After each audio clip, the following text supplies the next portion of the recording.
வணக்கம். நம்முடைய வாழ்க்கையில் தெரிந்தோ தெரியாமலேயோ பல பாவங்களை செஞ்சுக்கிட்டே வரோம். நமக்கு இல்லற வாழ்க்கைக்குரிய தர்மத்தை யாரும் போதிப்பதில்லை. எப்படி தூங்குவது, எப்படி வாழ்வது, தாய் தந்தையரை இடத்தில் எப்படி நடந்து கொள்வது, அண்ணன் தமக்கை இடத்தில் எப்படி நடந்து கொள்வது என்கிற பயிற்சி எல்லாம் இல்லை. காரணம், இன்று கூட்டு குடும்பம் இல்லை. இன்றைக்கி வீட்டுக்கு ஒருவர் தான் இருக்கிறார்கள். அதனால் இல்லற தர்மம் நமக்கு தெரியாமலே போகுது. நம்ம வாழ்க்கையில் நிறைய தெரிந்தோ தெரியாமலேயே வல்வினைக்கு ஆளாகுவது இருக்கிறார்கள். வல்வினை, கொடிய வினை.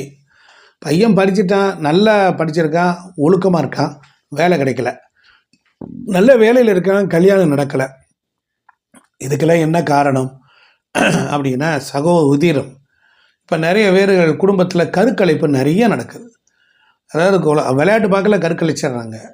அவைகள் அந்த உயிரினங்கள் அந்த தாய் தந்தையரை சுற்றி கொண்டே இருக்கும், வீட்டிலே தங்கிவிடும்.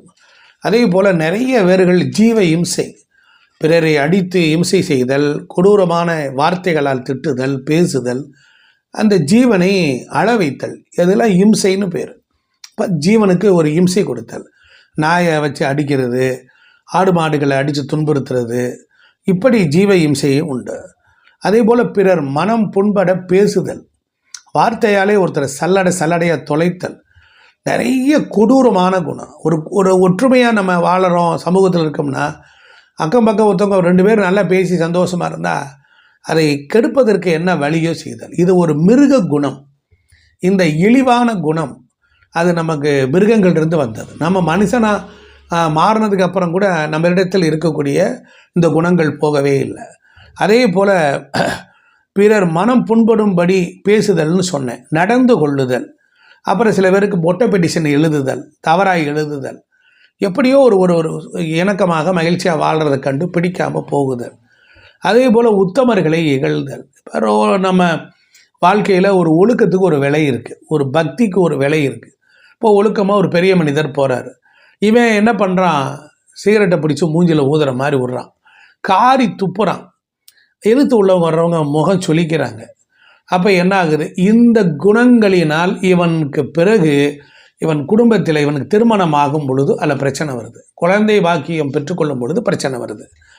இதெல்லாம் சேர்ந்து தான் பயங்கரமான பிரம்மஹத்தி தோஷம், ஜீவகத்தி தோஷம், மனோஹத்தி தோஷம் அப்படின்னு 3 தோஷமாக வருது. இந்த தோஷங்கள்லாம் நம்ம வாழ்க்கையில் அண்டிடுது, அது போக மாட்டேங்குது. நமக்கு புனித நீரில் குளிக்கிறது இல்லை, பெரியவங்ககிட்ட ஆசீர்வாதம் வாங்கிறது இல்லை, தெய்வீக பதிகங்கள், பாசுரங்கள், ஸ்லோகங்களை சொல்கிறது இல்லை. அப்போ உற்றம் சுற்றம், பிறருடைய தனிப்பட்ட வாழ்க்கை, பிற குடும்பங்கள், சக தொழிலாளர்கள், சக நம்மோடு வேலை பார்க்குற அலுவலர்கள், இவங்க விஷயங்களில் பிரச்சனைகளில் தேவையில்லாமல் ஊக்க நுழைச்சி குதர்க்கங்கள் உண்டாக்கி திருகுகள் வேலையை பார்த்து தலையிட்டு கோல் மூட்டி பல பிரச்சனைகளை குழப்பங்களையும் ஏற்படுத்தி அடுத்தவே நிம்மதியாக இல்லாமல் போவதற்கு என்ன வழி இருக்கோ அத்தனையும் செய்வதனால் இது என்னாகும் வரும். இப்படிப்பட்ட நிலையில் தான் பெரியவர்கள் சொல்லியிருக்கிறாங்க. இந்த பிரதோஷ காலம் அப்படின்னு ஒன்று உண்டு, திரையோதசி திதி. ஆனால் மகம் நட்சத்திரம் சேரக்கூடிய காலத்தில் அதற்கு ஒரு பவர் உண்டு, அதெல்லாம் போக்கலாம். அதே போல் யானைகளுக்கு உணவிடலாம், யானைகளுடைய கட்டியிருக்கிற மண்ணை கொண்டு வரலாம். அதே போல் யானையினுடைய கஜகர்ப்பம், யானை நின்ற இடம், யானையினுடைய சாணம், அதை கொண்டுட்டு நம்ம வீட்டில் காய வைத்து சாம்பிராணி மாதிரி புகை போடலாம். அதுபோல் ஏழை தையல்காரர்கள், நெசவு நெய்கிறவங்க, நெசவாளர்கள், இவங்களுக்கு தான தர்மங்கள் செய்யலாம். சில பேர்கள்லாம் புதுசாக சிறு வயசு பசங்க ஒரு தொழில் ஆரம்பிச்சிருப்பாங்க, அவங்களுக்கு ஒரு தொழில் கருவிகள் சின்ன ஒரு ஸ்பான்சர்ஷிப் மொத்தமாக வாங்கி கொடுக்கலாம், ஏதோ ஒரு பைப் ரேஞ்ச் வாங்கி கொடுக்கலாம், ஒரு வேலைக்காரனுக்கு ஒரு என்கரேஜ் பண்ணலாம். அதே போல் யானையினுடைய நிழலில் யானையே இப்போ போட்டு மிதிக்கிறது கொள்ளுதுங்கிறான். அதனால் இப்போ யானையினுடைய நிழலில் அமாவாசை அன்னைக்கு யானைக்கு நாம் நிழலில் நின்று கொண்டு யானைக்கு உணவு கொடுக்கலாம், கரும்பு கொடுக்கலாம், இது மாதிரியான உணவு பிண்ட உருண்டையெல்லாம் கொடுக்கலாம். அதனால் முற்காலத்தில் யானையின் பாதத்தின் அந்த அருகே அமர்ந்து தர்ப்பணம்லாம் பண்ணியிருக்காங்க, அவ்வளவு சாத்வீகமாக இருக்குமா. அதே போல் யானை தூக்கி இருக்கக்கூடிய உருவப்படங்களை வீட்டில் வைத்து கொள்ளலாம்.